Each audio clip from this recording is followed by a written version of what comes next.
ኃጢአት ምንድን ነው በሚል በራሱ ኃጢአት በራሱ ምንድን ነው የሚለውን ነው ዛሬ የምናየው። ኃጢአት በራሱ ምንድን ነው? ኃጢአት ምንድን ነው በሚለው እንግዲህ ኃጢአት ምንድን ነው የሚለውን ስንመለከት ኃጢአት ምንድን ነው ስንል ኃጢአት ብዙ ነገሮችን እናገኝበታለን። ኃጢአት አንደኛ በእግዚአብሔር ላይ ማመጽ ነው፣ ወይም ደግሞ ፍቅሩን ማሳጣት ነው። የእግዚአብሔርን ፍቅሩን ማጣት ነው። ሁለተኛ ከእግዚአብሔር መለየት ነው። ኃጢአት ምንድን ነው ስንል ኃጢአት በእግዚአብሔር ላይ ማመጽ አመፃን የሚያደርግ ነው። ከእግዚአብሔር መለየትን የሚያስከትል ነው። ሶስተኛው መንፈስ ቅዱስን መቃወም ነው። መንፈስ ቅዱስን መቃወም ነው። አራተኛው መሸሽ እርኩሰትና ውርደት ነው የሚያጎናጽፍ ነው ኃጢአት። እርኩሰትንና ውርደትን የሚያጎናጽፍ ነው ኃጢአት። እንደው ኃጢአት ምንድን ነው ስንል በእግዚአብሔር ላይ ማመጽ ነው ወይም ደግሞ ፍቅሩን ማሳጣት ነው ስንል ምን ማለት ነው ስንል እውነት ነው። ኃጢአት እንደተጀመረ ኃጢአት ተብሎ መጠራት የታወቀው አዳምና ሔዋን እግዚአብሔር እንደበደሉ ሕግ እግዚአብሔርን እንዳፈረሱ ነው። በዚህ በአንደኛ ዮሐንስ መልእክት ምዕራፍ 3 ቁጥር 4 ላይ እንደምናገኘው በእግዚአብሔር ላይ ማመጽ ወይም ፍቅሩን ማጣት ስንል አለመታዘዝን ነው። አዳምና ሔዋን ለእግዚአብሔር ባለመታዘዛቸው ማለት ሕግን በማፍረሳቸው። አንድ ሰው ሕግ ካላከበረ አልታዘዘም ማለት ነው። አልታዘዘም ማለት ነው። አሁን እኛ ኢትዮጵያ ውስጥ ያለነው ስለ ኢትዮጵያ የፖለቲካ ውስጥ ገብተን ስለ መፈንቅለ መንግስት ፖለቲካ ብንናገር ሕግ አለ አይደል?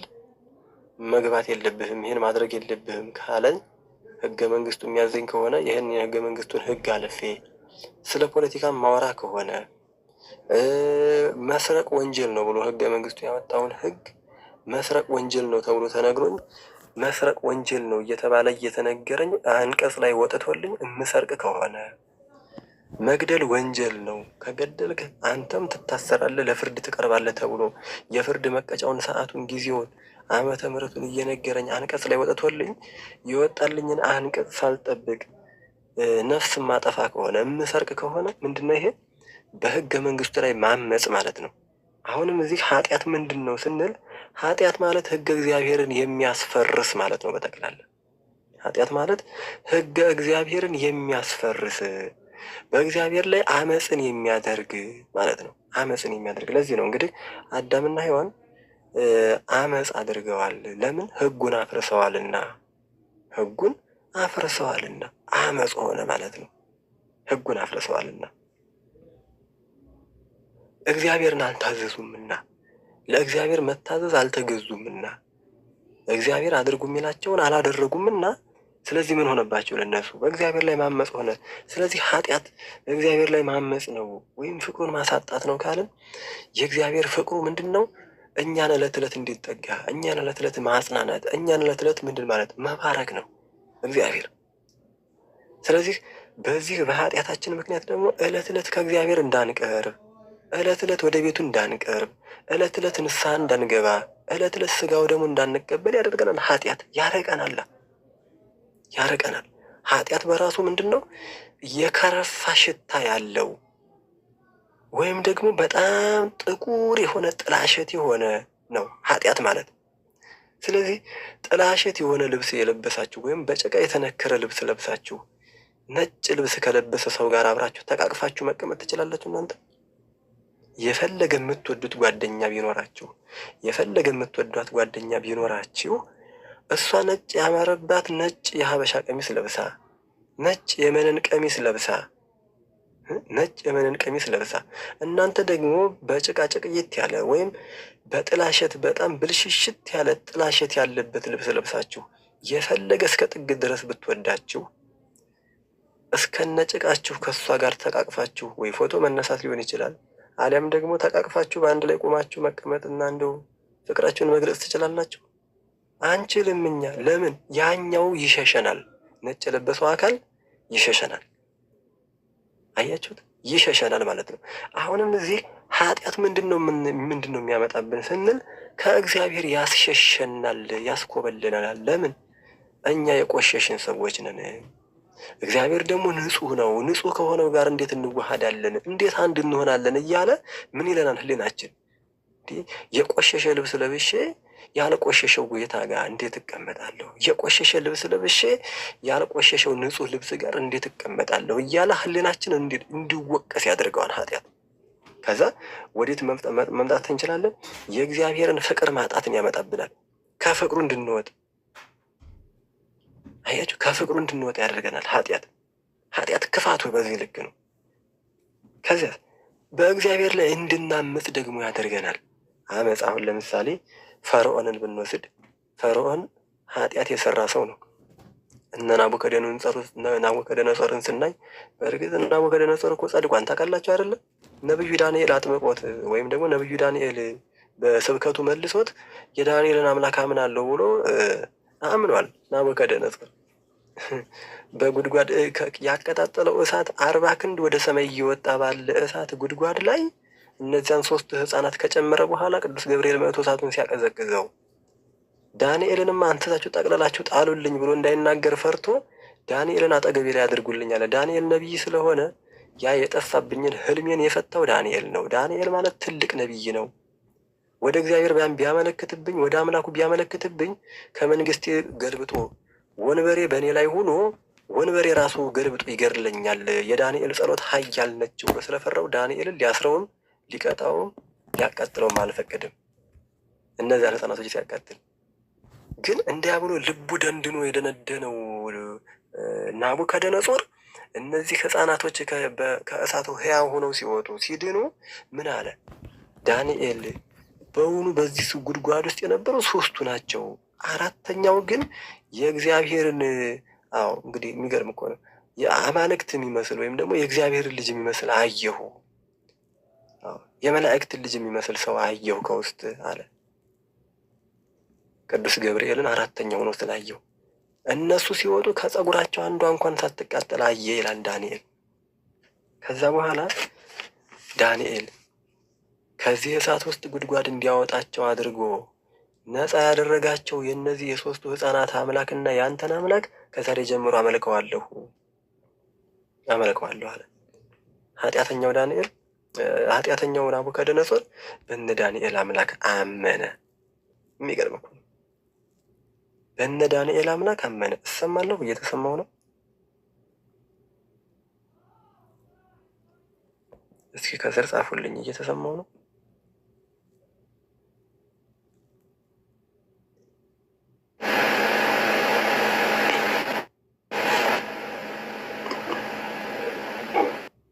ይሰማል አይሰማትም? መልካም። አይ ዲያቆን ከስር አልተሰማኝም ስላሉ አይቼ ነው። እሺ መልካም። አሁን በዳንኤል አምላክ በ3 ደቂቃ አምላክ መልካም። እሺ ናቡከደነጾር አመነ። ልቡ ግን ደንድኖ ነበር። ናቡከደነጾር ልቡ ደንድኖ ነበር። መጀመሪያ ልቡ ድንድን ያለ ሰው ነበር። ልቡ የደነደነ ሰው ነበረ። በኃጢአት ምክንያት በእግዚአብሔር ላይ ያመፀ አመፃን በእግዚአብሔር ላይ ያደረገ ሰው ነበረ። ያደረገ ንጉሥ ነበር ናቡከደነጾር። ከእግዚአብሔር ጋር እርቆ የሚኖር ሰው ለራሱ ጣዖት እያመለከ የራሱን ጣዖት አሰርቶ በዱራ ሜዳ ላይ የራሱን ጣዖት አሰርቶ በዛ ጣዖት የሚያሰግዳቸው ያን ጣዖት እየሄደ የማይሰግድ እየሄደ መባ የማያገባውን ሁሉ ከፍ ብሎ አንገቱን ዝቅ ብሎ ባቱን እየቆረጠ ሲኖር የነበረ በእግዚአብሔር ላይ ያመፀ አመፀኛ ንጉሥ ነበረ ናቡከደነጾር። በኃጢአቱ ምክንያት ከእግዚአብሔር ዘንድ በእግዚአብሔር ላይ ያመፀ ነበረ። ክርስቲያኖችን እየፈለገ እኛ ጣዖት አናመልክም ሲሉት የነበሩትን እየፈለገ አንገታቸውን ይቀላ እግራቸውን ይቆርጥ የነበረ ሰው ነበረ። ምላሳቸውን እየጎለጎለ ይቆርጥ የነበረ፣ ዓይናቸውን በወረንጦ እያወጣ ዓይናቸውን በእጃቸው ላይ እያስታቀፍ የሚሰጥ ክፉ ሰው ነበረ። ጆሮአቸውን እየተለተለ የሚቆርጥ፣ ከንፈራቸውን እየቆረጠ የሚጥል፣ ጥርሳቸውን ሁሉ የሚያስወልቅ እጅግ በጣም ከባድ ንጉሥ ነበረ ይህ ሰው። አመፁ በእግዚአብሔር ላይ እንዲያመፅ አድርጎት ነበረ። ኃጢአቱ በዝቶ በዚህ ልክ አስባችሁት፣ ክህደቱ በዝቶ ማለት ነው። በእግዚአብሔር ላይ የሚያመፅ ነበር። በኋላ ግን በእግዚአብሔር ላይ አመፀ የተባለው ናቡከደነጾር በዳንኤል አምላክ አምናለሁ ብሎ እግዚአብሔርን ወደ ማመን መጨረሻ ላይ እግዚአብሔርን ማመን ጀመረ ማለት ነው። ስለዚህ ኃጢአት በእግዚአብሔር ላይ ማመፅ ነው፣ ፍቅሩንም የሚያሳጣ ነው ስንል ለዚህ ነው። በእግዚአብሔር ላይ እንድናመፅ ያደርገናል። እንድናመፅ የሚያደርገን በምንድን ነው ስንል ለምሳሌ በእግዚአብሔር ላይ ኃጢአት የሚያሳመፀን ምንድን ነው ስትሉ፣ አይ ምን እኔ ትላንት የሰራሁት ኃጢአት አሁን እግዚአብሔር ይቅር ይለኝ ነው ይቅር አይለኝም አይምረኝም ብለን ደጋግመን እንድንሰራ ያደርገናል። እንደኔን አይምረኝም ይቅር አይለኝም እያልን እንድንሰራው ደጋግመን እየሰራን እንድናመፅ ያደርገናል። አይ እግዚአብሔር ቢያይማ ያጠፋኛል ነበር እንዴ ስላላየኝ እንጂ እያልን ድጋሚ ኃጢአትን ድጋሚ አመፃን እንድንሰራ ያደርገናል። የኃጢአት ክፋቱ ይሄ ነው። ፍቅሩ እንድናጣ ያደርገናል። የእግዚአብሔር ፍቅሩ እንዳይገባን እንዲህ ጨካኝ አምላክ ቢኖር ነው እንጂ በኃጢአት እየተጨማለኩ ዝም የሚለኝ እንደው ጨካኝ አምላክ ቢሆን ነው፣ ፍቅር የሌለው አምላክ ቢሆን ነው እንጂ ቢወደኝ ከዚህ ስራ አያወጣኝም እንዴ ብለን እንድናስብ ያደርገናል። ኃጢአት ክፉ እኮ ነው። እንዲህ አድርጎ እንድናስብ ያደርገናል። እና ኃጢአት ምንድን ነው ስንል በክርስቲያናዊ ሕይወት ስንኖር ኃጢአት በእግዚአብሔር ላይ ማመፅ ፍቅሩን እንድናጣ የሚያደርገን ትልቅ በሽታ ነው ኃጢአት ማለት ነው። ትልቅ በሽታ ነው ኃጢአት። ሁለተኛው ኃጢአት ምንድን ነው ስንል ኃጢአት ከእግዚአብሔር የሚለየን በሽታ ነው። ኃጢአት የሚገርም ነው። ኃጢአት ከእግዚአብሔር የሚለየን በሽታ ነው። ከእግዚአብሔር የሚለይ ከእግዚአብሔር መለየት ነው። ኃጢአትን ስንሰራ አንድ ሰው በክርስትና ሕይወቱ ሲኖር ኃጢአትን ይሰራል። ሰው በጠቅላላው ኃጢአትን ሰራ ማለት ምን ሆነ ማለት ነው? ከእግዚአብሔር ላይ መለየት፣ ከእግዚአብሔር መለየት ማለት ነው።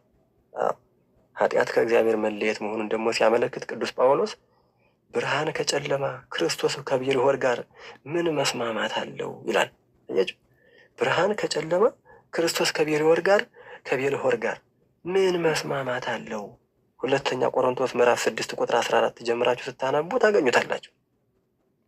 ብርሃን የሆነ ክርስቶስ ጨለማ ከሆነ ከአጋንንት ስራ ጋር ምን ህብረት አለው? ህብረት የለውም ነው የሚለው። ስለዚህ ህብረት የለውም። ብርሃንና ጨለማ ህብረት እንደሌለው ኃጢአትም ከእግዚአብሔር ጋር ህብረት የለውም። የተለየ ነው። ስለዚህ ኃጢአት ምንድን ነው ስንል ከእግዚአብሔር መለየት ነው። አንድ ሰው ኃጢአት ሰራ ሲባል ከእግዚአብሔር ተለየ ማለት ነው። እንዲሁ ሁሉ ብርሃን የሆነ እግዚአብሔር የብርሃናት ጌታ እርሱ ጨለማ ከሆነ የሰይጣን ስራ ጋር ምንም አይነት ግንኙነት ምንም አይነት ዝምድና የለውምና፣ ስለዚህ ኃጢአትን የሚሰራ ሰው ከእግዚአብሔር ጋር መተባበር የለውምና፣ ስለዚህ ነው ኃጢአት ከእግዚአብሔር ጋር የሚለይ ነው ተብሎ የተቀመጠበት። ኃጢአት ከእግዚአብሔር ጋር የሚለይ ነው፣ መለየት ነው። ከእግዚአብሔር ጋር መለያየት፣ አባትና ልጅ እንደ መለያየት ማለት ነው። ከእግዚአብሔር ጋር መለያየት ማለት ነው ኃጢአት በራሱ እና በዚህ በሉቃስ ወንጌል ምዕራፍ 15 ቁጥር 1 ላይ ገብታችሁ ስታነቡት አንድ ታሪክ አለ። እንደውም ላንብብላችሁ መሰለኝ። ከእግዚአብሔር ጋር መለየት ነው የተባለውን የኃጢአትን ውጤት። እውነት ነው፣ ኃጢአት ከእግዚአብሔር ጋር መለየት ነው። ምክንያቱም ቅዱስ ጳውሎስ ተናገረ እኮ በዚህ በሁለተኛ ቆሮንቶስ ምዕራፍ 6 ቁጥር 14 እስከ 15 ስታነቡት ኃጢአት ከእግዚአብሔር ጋር የሚለይ ነው አለ። እሱ ደግሞ የሚለየው ምንድን ነው?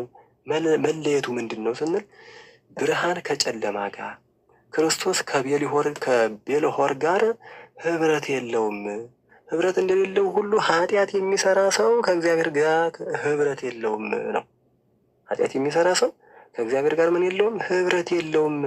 ህብረት ሊኖረው አይችልም ነው እና በዚህ በሉቃስ ወንጌል ምዕራፍ 15 ቁጥር 1 ላይ እንዲህ የሚላል የጠፋው ልጅ ታሪክ የሚላል እና ቀራጮችና ኃጢአተኞች ሁሉ ሊሰሙት ወደ እርሱ ቀርበው ነበር የሚላል እና ፈሪሳውያንና ጸሐፊዎች ይህ ኃጢአተኛዎችን ይቀበላል ከእነርሱም ጋር ይበላል ብለው እርስ በርሳቸው አንጎራጎሩ ይላል። ክርስቶስን እኮ ነው። ከዛ ይህን ምሳሌ ነገራቸው እንዲህ ሲል ይላል 100 በግ ያለው ከእነርሱም አንዱ ቢጠፋ 99ኙን በበረሃ ትቶ የጠፋውን እስኪያገኝ ድረስ ሲፈልገው የሚሄድ ከእናንተ ማን ነው አላቸው። ባገኘውም ጊዜ ደስ ብሎት በጫንቃው ተሸክሞት ይመጣል። ከዛ ወደ ቤትም በመጣ ጊዜ ወዳጆቹንና ጎረቤቶቹን በአንድነት ጠርቶ የጠፋውን በጌን አግኝቼዋለሁና ከእኔ ጋር ደስ ይበላችሁ ይላቸዋል። ስለዚህ እውነት እላችኋለሁ አለ እንዲሁ አለ ንስሐ ከማያስፈልጋቸው ከ99 ጻድቃን ይልቅ አለ። ጻድቃን ያላቸው 99 ጻድቃን የተባሉት መላእክቶች ናቸው። ከ99 ጻድቃን ይልቅ ንስሐ በሚገባ በአንድ ኃጢአተኛ በሰማይ ታላቅ ደስታ ይሆናል አለ። አያችሁት? በሰማይ ምን ይላል? ታላቅ ደስታ ይሆናል። አሁን እንግዲህ ኃጢአት ከእግዚአብሔር ጋር መለየት ነው ካልን የጠፋውን ልጅ ታሪክ ደግሞ ስናነሳ 99 በጎች ያለው ሰው ቢኖር ከ100 በጎች ያለው ቢኖር ከ100 በጎቹ አንዱ ቢጠፋበት 99ኙን በበረሃ ትቶ አንዱን ሊፈልግ ቢሄድ ቢያገኘው ተሸክሞ ከቤቱ አምጥቶ ጎረቤቶቹን ሁሉ ሰብስቦ እነሆ የጠፋውን በጌን አገኘሁት ደስ ይበላችሁ ብሎ ከእነሱ ጋር ተድላ ደስታ ያደርጋል። ተድላ ደስታ ያደርጋል። ስለዚህ ከእኔም እንዲሁ ከኃጢአት የተለየ ከእኔ ጋር በኃጢአቱ የተለየ ቢኖር የጠፋው ልጅ ታሪክን አስታውሱ። ስለዚህ ወደ እኔ ቢመጣ እኔም ደግሞ እልል ብዬ ከ99 ነገደ መላእክቶች ጋር ሁኜ በእልልታ አቀበለዋለሁ፣ ደስ ብሎኝ በደስታ አቀበለዋለሁ እያለ ነው። ስለዚህ ኃጢአት ነውርነቱ፣ ኃጢአት ክፋቱ አንደኛ በእግዚአብሔር ላይ አመፅን እንድናደርግ የልምድ ኃጢአት እንድንሰራ ያደርገናል። አመፃ ማለት ምንድን ነው? የልምድ ኃጢአት። የልምድ ኃጢአት አሁን እኛ የሌለብን አለ? የልምድ ኃጢአት የሌለበት አለ? ሰውን ተሳድቦ እንደፈለገ ተነስቶ የሚሳደብ የስድብ ዋንጫ የሚሸለም ሰው አይታችሁ ታውቃላችሁ? አይተናል እኮ በዘመናችን። እንደውም አለ አይደለ? በዚህ በቲቪ ሁላ እያየን ነበራል። የኢትዮጵያ ውስጥ ትልቁ ሰካራም ተሳዳቢ ተብሎ መርሃ ግብር ተይዞለት ቲቪ ላይ እየቀረበ አይታችኋል? የሆነ ሾው ላይ ይሄ የልምድ ኃጢአት አያችሁት? የልምድ ኃጢአት። ስለዚህ በእግዚአብሔር ላይ ማመፅ አመፃ እኮ ነው። የልምድ ኃጢአት የሚባለው ምንድን ነው? አንደኛ ተሳዳቢነት፣ ሁለተኛ ቂም ያዥነት። ይሄ ነው በቃ። እግዚአብሔር ፍቅር ነው። ፍቅሩን ያሳጠናል ቂም በመያዝ ማለት ነው። ልባችን ኃጢአት። ቂም መያዝ ራሱ እኮ አንድ ኃጢአት እኮ ነው። ዝም ብሎ እንደ ገለባ ለብቻው የሚከመር ይመስላችኋል? ኃጢአት ቂም መያዝ ራሱ አንድ በእግዚአብሔር ላይ ማመፅና ፍቅሩን ማጣት ነው። ስለዚህ የኃጢአት ክፋቱ ምንድን ነው? ኃጢአት ምንድን ነው ስንል በእግዚአብሔር ላይ ማመፅ፣ ፍቅሩን እንድናጣ የሚያደርገን ከእግዚአብሔር መለየት፣ ከሕጉ ከስርዓቱ ከጽድቁ ከበረከቱ ከቅድስናው እንድንለይ ያደርገናል። ኃጢአት ያደርገናል ኃጢአት። በሶስተኛ ደረጃ ኃጢአት ምንድን ነው ስንል ኃጢአት መንፈስ ቅዱስን መቃወም ነው። ይገርማል እኮ ኃጢአት ምንድን ነው? መንፈስ ቅዱስን መቃወም። መንፈስ ቅዱስን መቃወም በውስጣችን ያለው የእግዚአብሔርን መንፈስ ለእግዚአብሔር ልጆች እንደሚገባና በቅድስና እንድንኖር የጽድቅን ስራም እንድንሰራ ይፈልጋል የእግዚአብሔር መንፈስ ቅዱስ።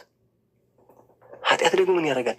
በውስጣችን ያለውን የእግዚአብሔርን መንፈስ እንድናሳዝን፣ ለእግዚአብሔር ልጆች የሚገባንን በቅድስና እንድንኖር የማያደርገን፣ ከቅድስና ይልቅ በርኩሰትነት እንድንኖር፣ እርኩስ እንድንሆን በርኩሰት ስራ። ለምሳሌ በርኩሰት ስራ ምንድን ነው? በመዳራት፣ በመዘሞት፣ በመስረቅ፣ በዘረኝነት በመሄድ፣ በመሳደብ፣ እርስ በርስ በመገዳደል፣ በመቀሳሰር፣ በሐሜት መስማት፣ እንዲህ አይነት ስራዎችን እንድንሰራ ያደርገናል። ስለዚህ ምንድን ነው? ይህ ደግሞ የበጎ ስራ አስፈጻሚያችን፣ የበጎ ስራ የሚያስፈጽመን ደግሞ ምንድን ነው? መንፈስ ቅዱስ ነው። ስለዚህ በኃጢአታችን ደግሞ ኃጢአት ምንድን ነው ስንል መንፈስ ቅዱስን የሚቃወምብን በሽታ ነው ማለት ነው። ጽድቅ እንዳንሰራ፣ የጽድቅ ሰዎች እንዳንሆን፣ እርኩሰት ያለብን ሰዎች እንድንኖር የሚያደርግ በውስጣችን ያለው መንፈስ ቅዱስ በውስጣችን ኑሮልን እስከ ፍጻሜ እንዳንኖር በውስጣችን የመንፈስ ቅዱሳዊ ሀሳብ ሳይሆን በውስጣችን ዓለማዊ ሀሳብ፣ በውስጣችን ስጋዊ ሀሳብ፣ በውስጣችን ምኞት፣ ክፉ ምኞትን እያሰብን በውስጣችን ያለውን መንፈስ ቅዱስን የሚቃወምብን ነው ማለት ነው ኃጢአት። አያችሁት?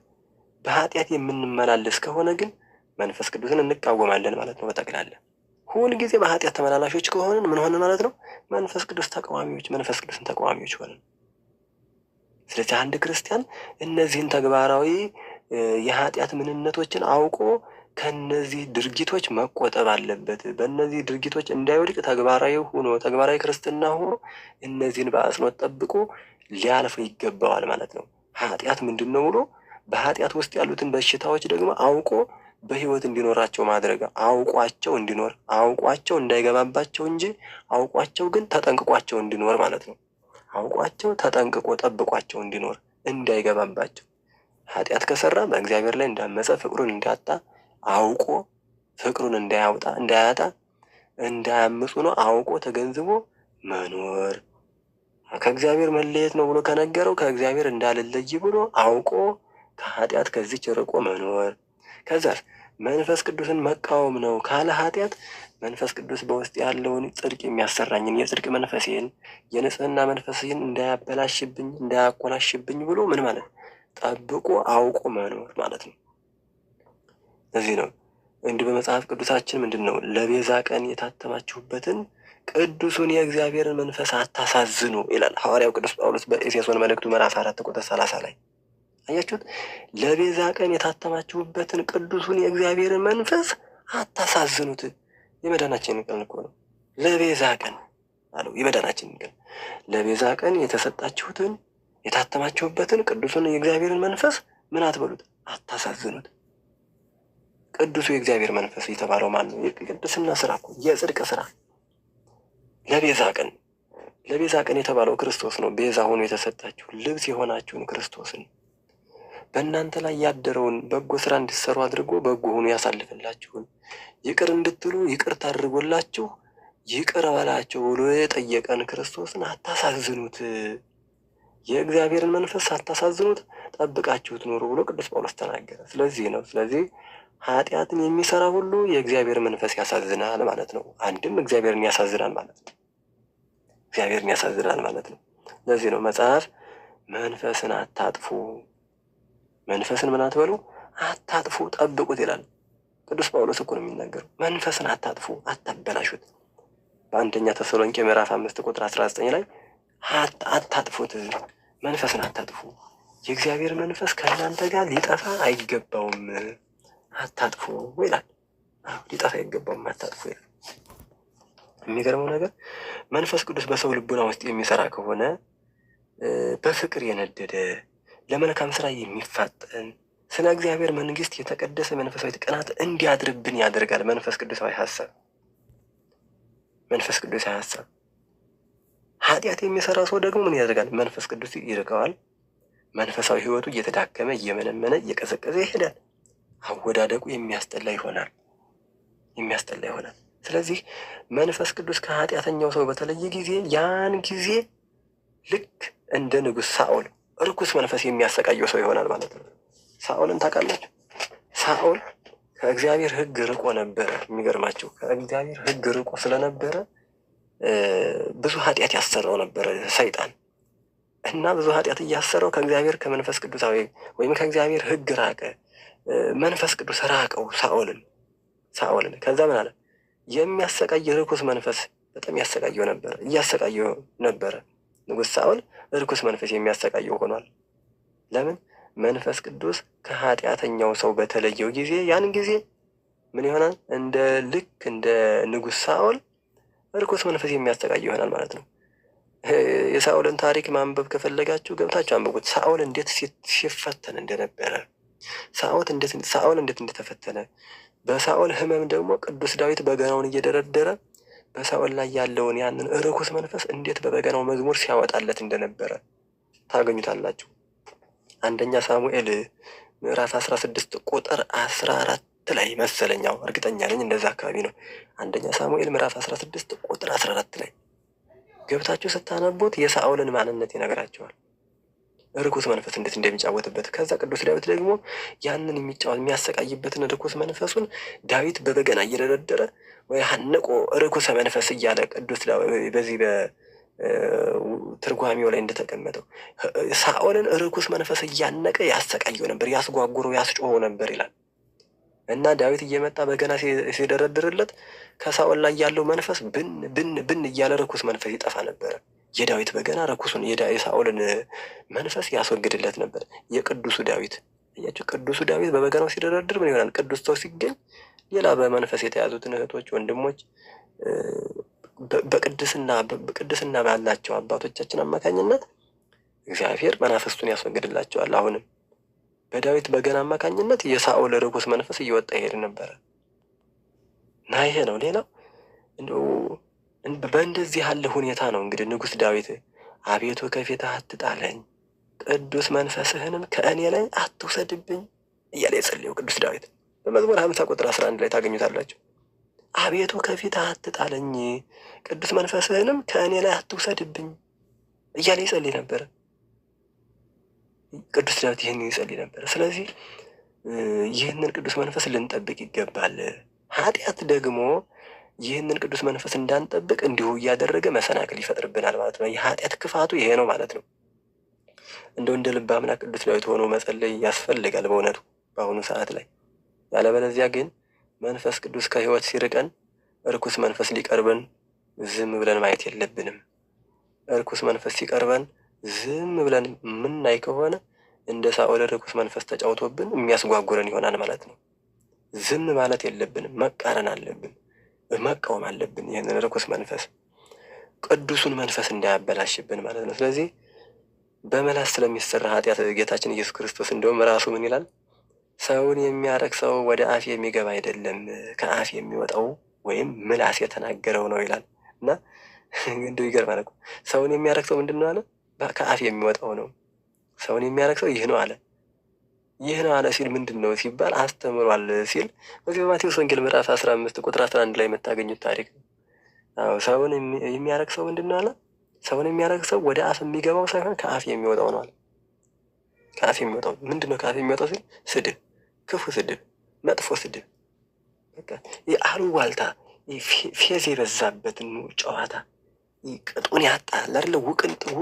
ውቅንጥቅጡ አውጥቶ እንደው ይሄ ውቅንቅጡ ወጥቶ ቅጡን ያጣ እንደው በጣም ብርጥጥ ያለ ይሄ ዘመናዊነት አስባችሁታል?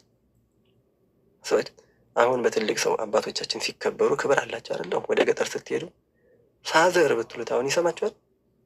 ምንድን ነው የሚለው? አሁን ይሄ ፋዘርም የምን ፋዘር ነው? እንደዛ ነው ይሄ አለ። ከዛ ደግሞ ይሄ በፋዘር ስንገረም ደግሞ እድሜያቸው ሸምገል ያሉ እናቶቻችን አባቶቻችን ደግሞ እድሜያቸው ሸምገል ያሉት ደግሞ ስናይ ምን ይላሉ? ደግሞ ሸባው ይሉታል። እስኪ ያስቡት። አሁን ይህ ምን ይባላል? እኮ ስድብ እኮ ነው። ከአፍ የሚወጣ መርዝ በሽታ እኮ ነው ይሄ። ከአፍ የሚወጣ መርዝ። ይህንን ነው ክርስቶስ ሰውን የሚያረክሰው ወደ አፍ የሚገባው ሳይሆን አለ ከአፍ የሚወጣው ነው። ወደ አፍ የሚገባው ምንድን ነው? ምግብ ነው አይደለ?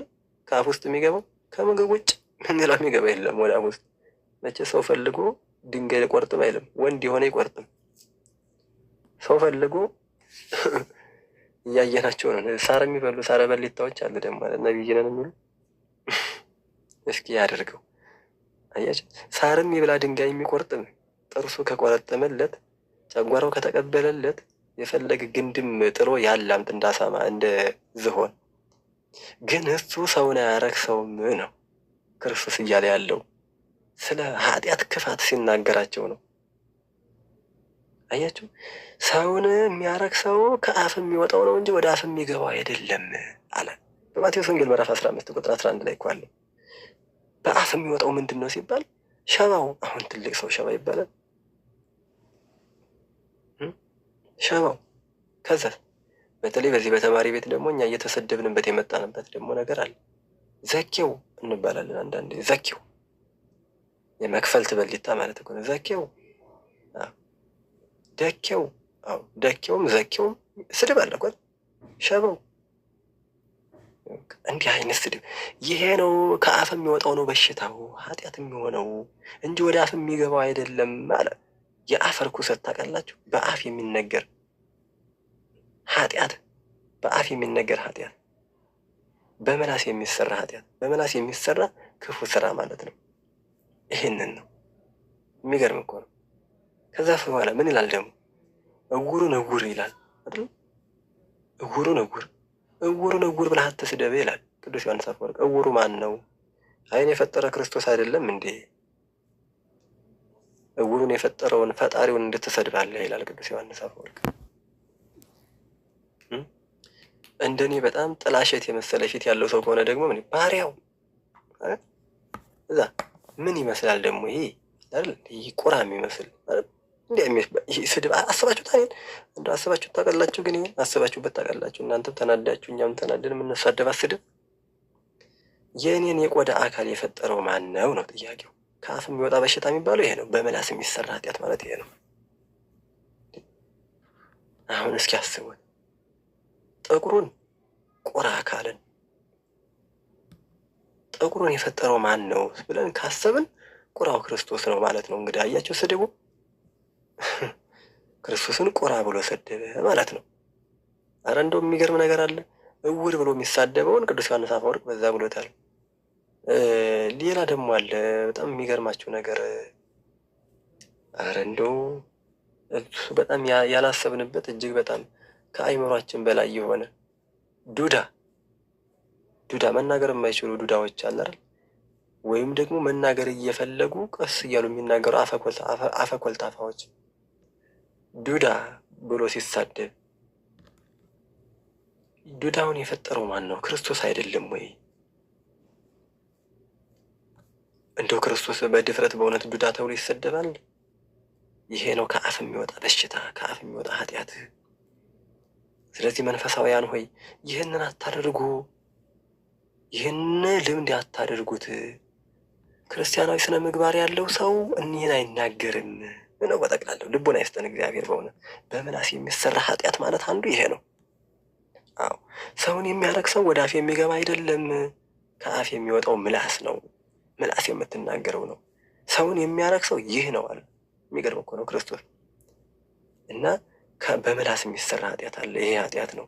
ይሄ ነው መንፈስ ቅዱስን የሚያረቅብን ማለት ነው። ከዚህ መቆጠብ፣ አንድ ክርስቲያን ከዚህ መቆጠብ አለበት። መሳደብ፣ ስድብ የተባሉት በሙሉ ከክርስቶስ ላይ ሂደው ክርስቶስን የሚነቁ ናቸው። ሰው ሆነን እንደው ሰውን አይደለም ቀርቶ እንስሳቱንም አንበሳውንም አራዊቱንም እንደው የፈለገ አራዊቱንም እንስሳቱንም ከብቱንም ሁሉንም ነገር ስም አውጥተን በተንኮላሸ አካል አድርገን ስድብ ብንሳደብ ይህ ስድብ ማን ነው? ለዛ ፈጣሪ ባለቤቱ ማን ነው ስንል ባለቤቱ ክርስቶስ ስለሆነ ክርስቶስን ሰደብን ማለት ነው። ለምሳሌ አንድ ነገር ምሳሌ ልስጣችሁ እንዲገባችሁ። ይሄ የረዘመ ምላሳችን እያሰራን ያለው ኃጢአት እንዲገባችሁ ማለት ነው። እንዲገባን ለምሳሌ ቃል ገባው ለራሴን አብነት ላድርግና ቃል ገባው ለራሴ እንጀራ ጋገረች። እንጀራ ጋግራ እንጀራዋ ደግሞ እናንተ በምታውቁት ሴቶች ወይ አብሲት የለውም፣ አይን አላወጣም፣